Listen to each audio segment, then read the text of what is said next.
Hello lovelies, मैं आ चुकी हूँ एक नए स्टोरी के साथ। और गाइस, एक रिक्वेस्टेड मांगा है जो कि मेरे दोस्त ने मुझे इसके नेक्स्ट पार्ट एक्सप्लेन करने के लिए कहा है। और इसके बाकी के एपिसोड शायद ऑलरेडी अपलोड है। और जैसा कि हम सबको एक पसंदीदा मांगा मिलने पर हम उसके और नेक्स्ट एपिसोड का इंतज़ार नहीं कर पाते, वैसे ही उसे भी और इंतज़ार नहीं हो रहा। और उसने मुझसे स्पेशली रिक्वेस्ट किया है कि मैं उसके लिए ये एक्सप्लेन कर दूँ। तो हम दोस्त के लिए तो इतना कर ही सकते हैं और इसी बहाने हम लोगों का भी टाइम पास हो जाएगा। और आप लोग चिंता मत कीजिए, अगर आप लोग कहानी को यहाँ से भी स्टार्ट करेंगे देखना तो आपको पूरी कहानी समझ भी आ जाएगी, इसलिए एंड तक इसे ज़रूर देखिएगा। और वैसे भी कहानी का जो इंटरेस्टिंग प्लॉट है वो इसी पार्ट से स्टार्ट होता है, इसलिए ये तो हमारे लिए एक बोनस पॉइंट है। तो कहानी स्टार्ट करने से पहले मैं एक शॉर्ट समरी दे दूँगी ताकि आप लोगों को भी ये कहानी समझ आए। तो लेट्स स्टार्ट। तो ये है हमारी स्टोरी की फीमेल लीड रेंटेस, जो कि इस नोबल वर्ल्ड पर आ चुके हैं। और ये है यहाँ पर इसकी बड़ी बहन एस्टेला। और एस्टेला को ही हमारे फीमेल लीड के इस नोबल वर्ल्ड पर आने से पहले हमारे हीरो के पास जाना पड़ा था उसके क्योर के लिए, क्योंकि हमारा जो हीरो है ना वो एक मैड बीस्ट है जो एक मेंटल और फिजिकल कंडीशन से गुजर रहा है एक कर्ज की वजह से। और उसने तो एस्टेला की तबीयत बहुत ख़राब कर दी थी उसके ब्लड को पूरी तरीके से सक कर। लेकिन अब जब हमारी हीरोइन आ गई हैं, वही हैं हमारे हीरो के असली क्योर, उसके खून से वो ठीक हो सकता है। और अब हम कहानी के इस मोड़ पर आ गए हैं जहाँ पर हमारे हीरो के अंदर भी हमारे हीरोइन के लिए फीलिंग्स आने लग गई हैं। और ना वो ये बात एक्सेप्ट खुद कर रहा है और ना ही हमारे हीरोइन के इस बारे में कुछ पता है। तो अब देखने में मज़ा आएगा कि इन दोनों की लव स्टोरी कैसे आगे बढ़ती है। तो चलिए शुरू करते हैं। कहानी के स्टार्ट में रेंटेस शॉपिंग कर उसे लाल वाले लड़के के साथ थोड़ा बहुत नोकझोंक करती है और फिर बताती है एक दिन जब मैं अपनी सारी ड्यूटी कंप्लीट कर लूँगी और तुम भी बेहतर हो जाओगे, एंड में मैं इस मेंशन को छोड़ना चाहूँगी और उस पर्सन के साथ होना चाहूँगी जिससे मैं प्यार करूँगी। और ये बातें सुन के तो हमारा हीरो यानी थियोडोर बिल्कुल शांत हो जाता है।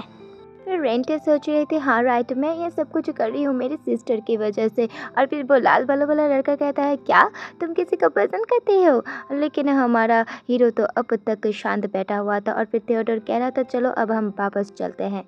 फिर रेंटेस सोची थी फाइनली मैं अभी ऐसे जा रही हूँ, मैंने इतना भी कुछ नहीं किया लेकिन आज का दिन बहुत ही ज़्यादा लॉन्ग था, मैं अब वेट नहीं कर सकती वापस जाकर रेस्ट करने के लिए। फिर नेक्स्ट सीन में दिखाया जाता है वो तो घोड़े बेच कर सो रही थी। फिर थियोडोर उसे देखते हुए सोच रहा था वो शायद बहुत टायर्ड होगी, आखिर कोई कैसे कैरेज पर ऐसे सो सकता है, वो तो कैरेज पर घुसते ही सो गई। क्या ये अनकंफर्टेबल नहीं है? लेकिन हमारे रेंटेस तो बिल्कुल गहरी नींद पर जा चुकी थी इस वक्त। और फिर थियोडोर कह रहा था कि लास्ट में मैं उसी पर्सन के साथ होना चाहता हूँ जिससे मैं प्यार करता हूँ। हाँ, उसकी लाइफ सच में सुनकर ऐसा लग रहा है हैप्पी एंडिंग ही लाएगी, लेकिन मेरे लिए जबकि मैं खुद कर्ज हूँ थियोडोर डिस्पाइट जिसका एक टेरिबल फेट है। और मैं ऑलरेडी एवर हूँ इस टेरिबल कर्ज के एंड के लिए। इससे ज़्यादा ट्रेजिक और क्या हो सकता है, एक मिजरेबल डेथ है या मेरे ग्रेव पर किसी का ना होना। ये कुछ भी मैटर नहीं करता, आफ्टर ऑल मैं इन दोनों से ही बहुत दूर हूँ।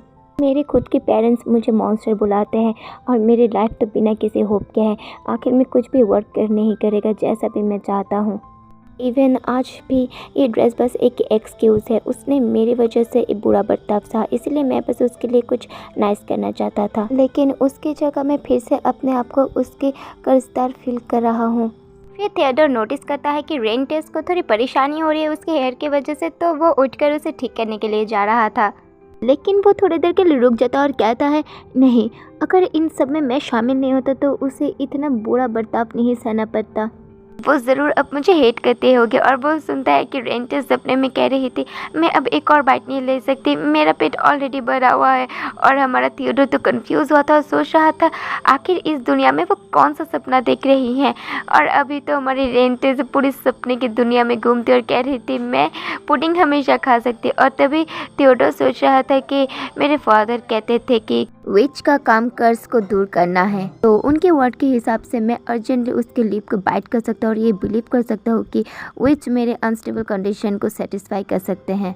यही मैं सोच रहा था। और तभी अचानक से कैरेज हिलता है और हमारा थियोडोर ऑलमोस्ट रेंटेस के ऊपर गिरने ही वाला था। और फिर वो भी रुक कर कहता है मैं बस ऑलमोस्ट इसके ऊपर गिरने ही वाला था। और फिर बस स्माइल कर फिर से बैठ जाता है। फिर वो गार्ड को बुलाता है। फिर गार्ड भी कह रहा था क्या सब कुछ ठीक है माय लॉर्ड?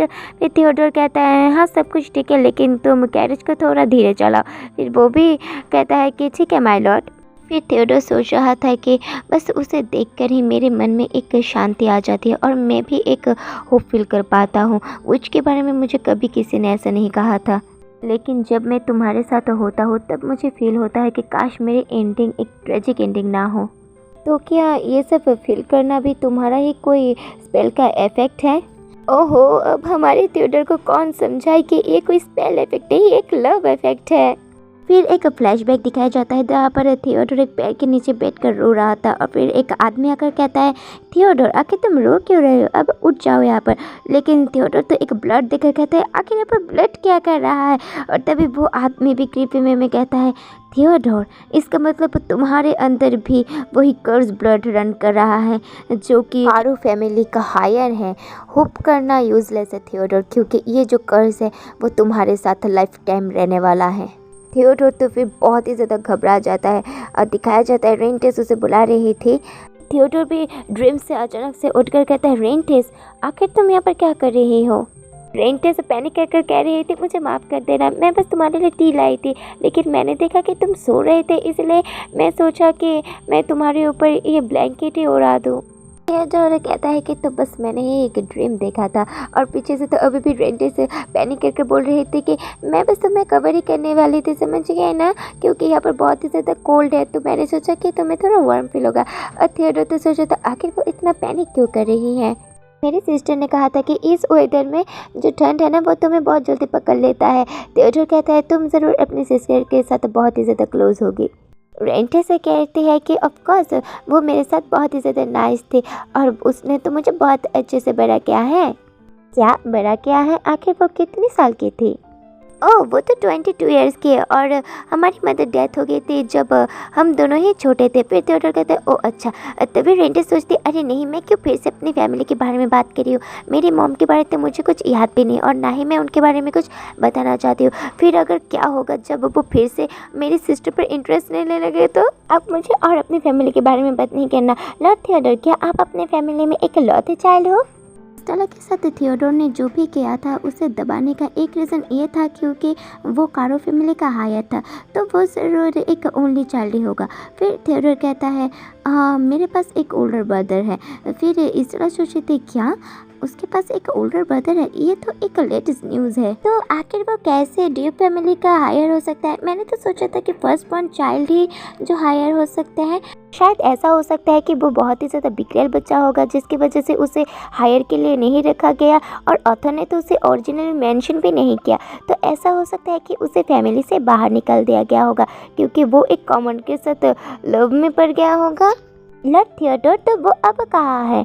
फिर थियोडोर कहता है, हाँ वो तो चला गया, वो 18 साल पहले ही मर गया था, वो सेम ही कर्ज की वजह से, और मेरे ही आंखों के सामने ये हुआ था।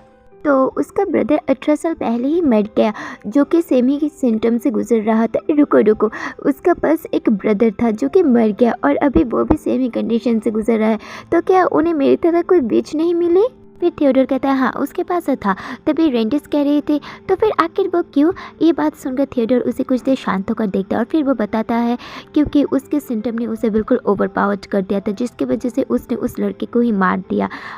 और ये बात सुनकर तो रेंटिस बिल्कुल घबरा जाती है और थियोडोर कह रहा था कि और उसका ये कर्ज और भी ज़्यादा वर्स हो गया जब वो लड़की मर गई थी और इस वजह से फादर ने उसे बिल्कुल फिनिश कर दिया था। फिर रेंटिस कहते, क्या सच में? थियोडोर अपना सिर घुमाकर कहता है, हाँ ये सब मैंने अपनी खुद की आंखों से देखा था और मैं विटनेस था कि कैसे मेरे ब्रदर ने सबको ब्रूटली मारा था और कैसे उसे लास्ट में उसका एंड मिला, और ये सब कुछ ट्रुथ मैंने अपने ही आंखों से विटनेस किया था। फिर रेंटिस सोच रही थी कि मैं नहीं जानती कि थियोडोर ने अपने ब्रदर के साथ आके कैसा रिलेशनशिप शेयर किया है। मैं तो कभी भी समझ नहीं सकती कि अपने ही फैमिली के हाथों मर्डर होना, फिर अपनी फैमिली द्वारा बदला लिया जाना का पेन आखिर कैसा हो सकता है। थियोडोर नोटिस करता है कि रेंटिस अभी बहुत ही ज़्यादा काँप रही थी और फिर वो सोचता है कि ये सब ज़रूर उसके लिए बहुत शॉकिंग होगा। नहीं, अब मैं फिर से उसे हर्ट नहीं कर सकता। ठीक है रेंटिस, अब तो मैं ऐसे जा सकती हूँ। लेकिन रेंटिस ने तो हमारे थिएडोर को अचानक से ब्लैंकेट से कवर कर लेता और हमारा थिएडोर तो कुछ भी समझ ही नहीं पाता। फिर थिएडोर शर्मा कर कह रहा था, आखिर ये क्या है रेंटिस, आखिर तुम क्या सोच रही हो, तुम क्या कर रही हो। फिर रेंटिस ने तो हमारे थिएडोर के गालों पर ही पकड़ कर कहा था, इस ओके लॉर्ड थिएडोर, मैं आपको प्रॉमिस करती हूँ कि आपके साथ ये सब कुछ बिल्कुल भी नहीं होगा, आपके साथ तो सिर्फ गुड थिंग्स ही होगी। आपको पता है क्यों? क्योंकि मैं बहुत ही ज़्यादा स्ट्रांग हूँ और मैं आपको प्रॉमिस करती हूँ कि मैं आपको मरने बिल्कुल भी नहीं दूंगी। और थिएडोर तो बस उसे ही देख रहा था। फिर थिएडोर कह रहा था, लेकिन ये तो अभी बहुत ही ज़्यादा हैवी है और हमारे रेंटिस का तो पोपट ही बन जाता है। और फिर थिएडोर कहते हैं, तो इसे ही कहते हैं एक हैप्पी कवर। हाँ, तो इस तरीके से खुद को कवर करने से तुम्हें थोड़ा शांत फील होता है। हाँ, तो ऐसी बात है। और हमारी रेंटिस तो बस पीछे ही जारी रखती है और ये कितनी क्यूट लग रही है ऐसा करती है। फिर रेंटिस कह रही थी कि मेरी गलती है, मैं हमेशा ही बहुत जल्दी कर लेती हूँ एपोलॉजी करने में। फिर वो कह रही थी कि लॉर्ड थिएडोर, मैं सच कह रही हूँ, मेरे पास कोई भी बैड इंटेंशन नहीं है, सच में वर्क करता है। फिर थिएडोर भी बहुत शांत होकर बाद में कहता है कि इस सच में बहुत ही ज़्यादा वार्म है। तो यहाँ पर ही मैं अपने एपिसोड खत्म करती हूँ। आई होप आप लोगों ने स्टोरी बहुत इंजॉय किया होगा। इसकी जो नेक्स्ट पार्ट है वो सच में बहुत इंटरेस्टिंग होने वाला है, इसलिए अगर आप इसके कोई भी अपडेट मिस नहीं करना चाहते चैनल को सब्सक्राइब कर दीजिए। मिलते हैं होपफुली नेक्स्ट एपिसोड पर। अच्छे से रहना, खुश रहना, बाय।